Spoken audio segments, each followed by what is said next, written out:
전공의들의 집단사직으로 의료 공백이 발생한 지 한 달이 됐지만 의료계와 정부의 협상 움직임은 보이지 않고 있습니다.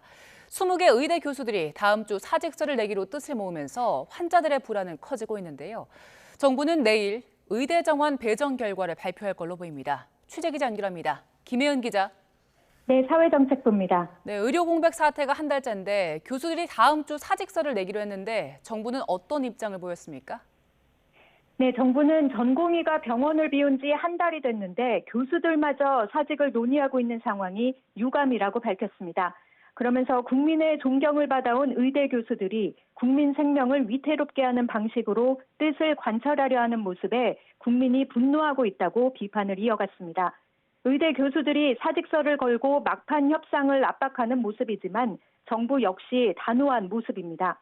앞서 전국 20개 의대 교수들은 정부의 입장 변화가 없으면 오는 25일 일제히 사직서를 내겠다고 밝혔습니다. 어제 저녁 서울의대와 연세의대 교수들도 25일 사직서 제출을 결정했고 부산대병원 교수 등도 자발적인 사직을 결정했습니다.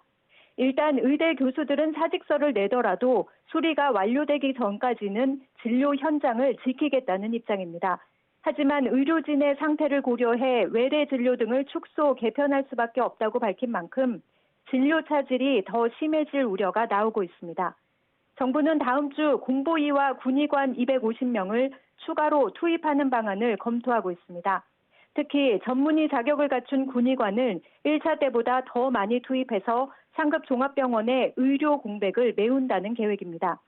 이와 함께 군의관이 제대하기 전에 조기에 상급 종합병원에 복귀하도록 하는 방안도 국방부와 함께 논의하고 있다고 밝혔습니다.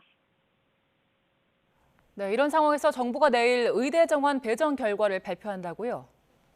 네, 늘어난 2,000명 의대 정원을 전국 40개 의대에 어떻게 배정하는지에 대한 심의는 마무리된 것으로 전해졌습니다.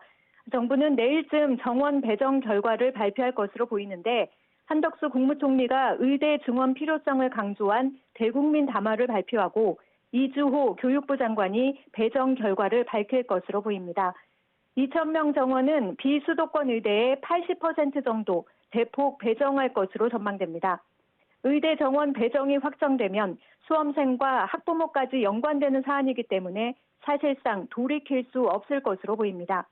정부는 의대 증원과 함께 발표한 필수 의료 정책 패키지를 구체화하기 위해 다음 달 대통령 직속 의료개혁특별위원회를 구성해 속도를 내겠다고 밝혔습니다. 정부의 이 같은 움직임에 대해 의대 교수 측은 대화의 장이 열리지 못하고 파국으로 닥칠 것이라고 우려하고 있습니다.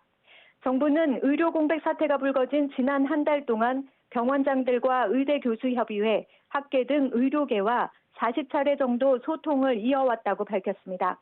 그러면서 의료계가 대표성 있는 협의체를 구성하면 언제든 대화하겠다고 강조했습니다. 하지만 의료계는 의대 증원의 원점 재검토를 전제 조건으로 내세우고 있어서 대화의 장이 열릴 실마리는 보이지 않고 있습니다. 지금까지 사회정책부에서 전해드렸습니다.